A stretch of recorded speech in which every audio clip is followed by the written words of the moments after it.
Hello everyone, in this video we will try to understand next section, that is section number 111 of the भारतीय न्याय संहिता 2023 title as organized crime। इसका सबसे पहला वाला जो paragraph है ये हमें डिफाइन ही करता है कि ऑर्गेनाइज क्राइम एक्चुअल में क्या है।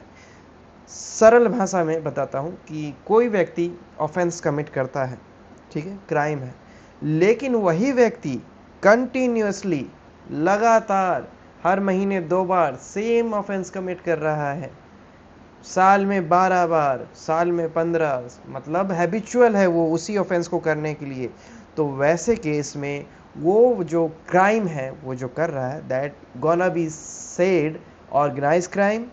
अपार्ट फ्रॉम दैट जो व्यक्ति ऐसा करता है तो उसके लिए स्पेशल पनिशमेंट है जो हमें इस सेक्शन में देखने को मिलेगी। Now what it's subsection 1 is trying to say, इसकी वर्डिंग्स देख लेते हैं। सबसे पहला पैराग्राफ जैसे मैंने बताया डिफाइन ही करेगा कि ऑर्गेनाइज क्राइम क्या होता है। इसकी वर्ड्स ही स्टार्ट होते हैं एनी कंटिन्यूइंग अनलॉफुल एक्टिविटी, यानी कि ऐसी एक्टिविटी जिस पर कानून के द्वारा प्रतिबंध लगाया हुआ है, यानी कि जो नहीं कर सकते कानूनी रूप से, वैसे एक्ट्स, वैसे एक्टिविटी जैसे कि किडनैपिंग, ठीक है, robbery, vehicle theft, extortion, land grabbing, ठीक है, तो रॉबरी भी पता होगा, व्हीकल थेफ्ट भी पता होगा कि गाड़ी चुराना। एक्सटॉर्शन होता है कि किसी से जबरन कोई चीज़ छीनना। लैंड ग्रैबिंग किसी की ज़मीन को कब्जाना। कॉन्ट्रैक्ट किलिंग पैसा लेके किसी को मार देना। इकोनॉमिक ऑफेंस फ्रॉड हो गया, डिसऑनेस्टली चीटिंग करना किसी से पैसे से रिलेटेड, या फिर बेईमानी के पैसे कलेक्ट करना, ठीक है, रिश्वत लेना, वो सब इकोनॉमिक ऑफेंस में आएगा। Then cyber crimes, then trafficking of person, किसी व्यक्ति को बेचना, एक जगह से दूसरी जगह भेजना। देन ड्रग्स से रिलेटेड मैटर्स, देन वीपन और इलिसिट गुड और सर्विसेज से रिलेटेड मैटर, हथियार हो गए, या फिर ऐसे गुड्स हो गए, ऐसे प्रोडक्ट हो गए, या फिर इस प्रकार की सर्विस हो गई जो कानूनी रूप से जिस पे प्रतिबंध लगा हुआ है। या फिर ह्यूमन ट्रैफिकिंग हो गया। ह्यूमन ट्रैफिकिंग किस चीज़ का? फॉर प्रोस्टिट्यूशन और रैंसम, ठीक है, ह्यूमन ट्रैफिकिंग फॉर प्रोस्टिट्यूशन, यानी कि एक व्यक्ति को बेचना किस लिए?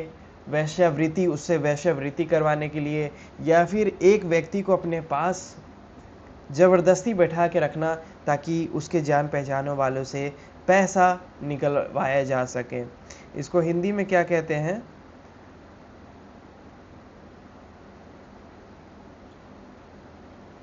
हिंदी में इसको कुछ कहते हैं ना, जब बच्चा या किसी को किडनैप करके रख लेते हैं, फिरौती।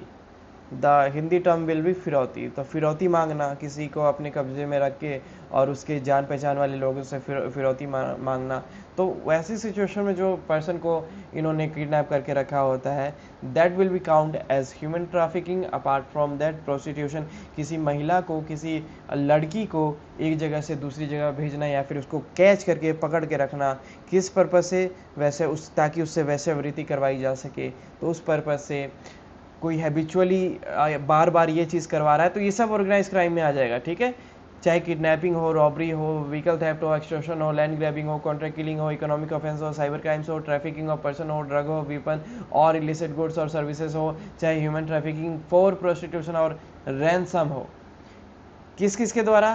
बाय एनी पर्सन, किसी के भी द्वारा, कोई भी व्यक्ति ऐसा करता है, या फिर a group of persons acting in concert, या फिर एक से ज़्यादा व्यक्ति अगर मिलके ये इनमें से कोई सा भी ऑफेंस करते हैं तो, ठीक है, चाहे मिलके करें या फिर अकेले करें, either as a member of an organise crime syndicate और on behalf of such syndicate.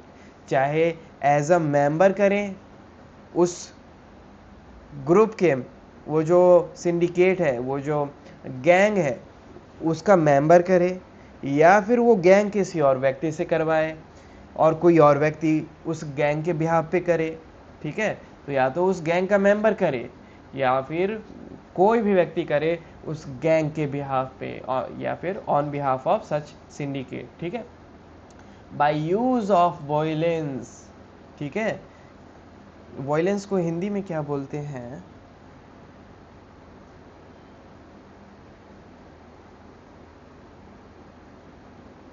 हिंसा, हिंसा का प्रयोग करते हुए, या फिर हिंसा हिंसा कर दूंगा ऐसा कहकर धमकाते हुए, या फिर इंटिमिडेशन, कोएर्सन।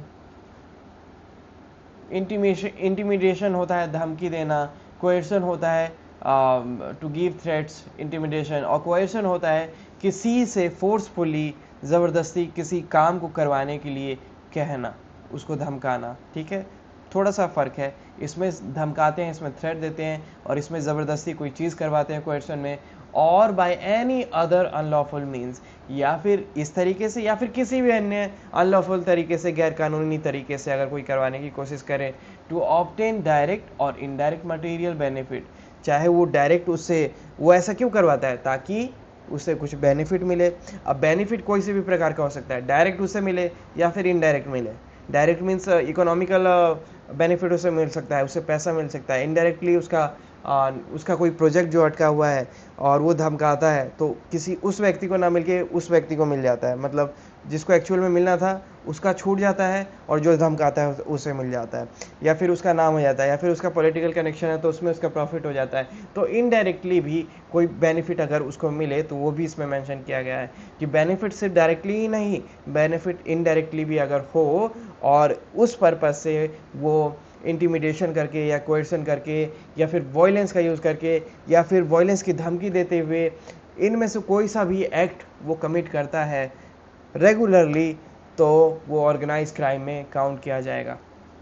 अब यहाँ पर डायरेक्ट और इनडायरेक्ट मटेरियल बेनिफिट जो है उसमें इंक्लूड किया गया है फाइनेंशियल बेनिफिट, ठीक है, पैसे से संबंधित बेनिफिट। ठीक है, ये इंक्लूड कर रहा है, मतलब सिर्फ फाइनेंशियल बेनिफिट नहीं है, इसके अलावा भी किसी प्रकार का बेनिफिट हो सकता है, लेकिन ये साथ में ये भी कह रहा है कि फाइनेंशियल बेनिफिट भी इसमें इंक्लूड होगा। ठीक है, और अगर ऐसा होता है तो इसी को बोलेंगे, और इसको बोला जाएगा ऑर्गेनाइज्ड क्राइम। ठीक है, तो ये था ऑर्गेनाइज्ड क्राइम। ठीक है, इसको आप फिर से रिवाइज करवा देते हैं ताकि ये हमारे माइंड में स्टक ही हो जाए। सेक्शन 111 बात करता है ऑर्गेनाइज क्राइम की। ऑर्गेनाइज क्राइम की बात करता है तो क्या है ऑर्गेनाइज क्राइम, ये हमें सबसे पहले पैसेज में, सबसे पहले पैराग्राफ में ही पता चलता है। सबसे पहला पैराग्राफ है सबसेक्शन 1, और ये कहता है कि कोई भी व्यक्ति अगर अनलॉफुल एक्टिविटी करता है, अनलॉफुल एक्टिविटी जैसे kidnapping, robbery, vehicle theft, extortion, land grabbing, contract killing, economic offence, cyber crimes, trafficking of person, drugs, weapons और इलिसिट गुड्स और service, human trafficking for prostitution और रैंसम, इस प्रकार की, इन प्रकार की कोई भी अपराध अगर कोई व्यक्ति करता है, चाहे वो अकेला करे या समूह में करे, लोगों के साथ मिलजुल कर करे, कॉमन इंटेंशन के साथ करे, चाहे अकेला या फिर समूह में करे, चाहे उस सिंडिकेट का किसी गैंग का मेंबर करे या फिर वो गैंग किसी और व्यक्ति से करवाए, वॉयलेंस का, हिंसा का प्रयोग करते हुए या फिर हिंसा की धमकी देते हुए या फिर किसी को मजबूर करते हुए, किसी को धमकाते हुए या फिर किसी को ज़बरदस्ती किसी व्यक्ति से करवाते हुए, किस लिए, ताकि उनको कोई बेनिफिट मिले, डायरेक्ट बेनिफिट मिले या इनडायरेक्ट बेनिफिट मिले। अब उन दोनों ही बेनिफिट में फाइनेंशियल बेनिफिट भी काउंट किया जाएगा। अगर ऐसा कोई व्यक्ति करता है तो इस एक्ट को कहेंगे उस व्यक्ति के द्वारा ऐसा करना कहलाएगा ऑर्गेनाइज क्राइम। इससे इजी वे में, इससे सरल भाषा में मैं और नहीं समझा सकता था। इसी को आप बार बार सुनिएगा, इसी को आप बार बार रीड कीजिएगा तो आपको समझ में आ जाएगा। ठीक है।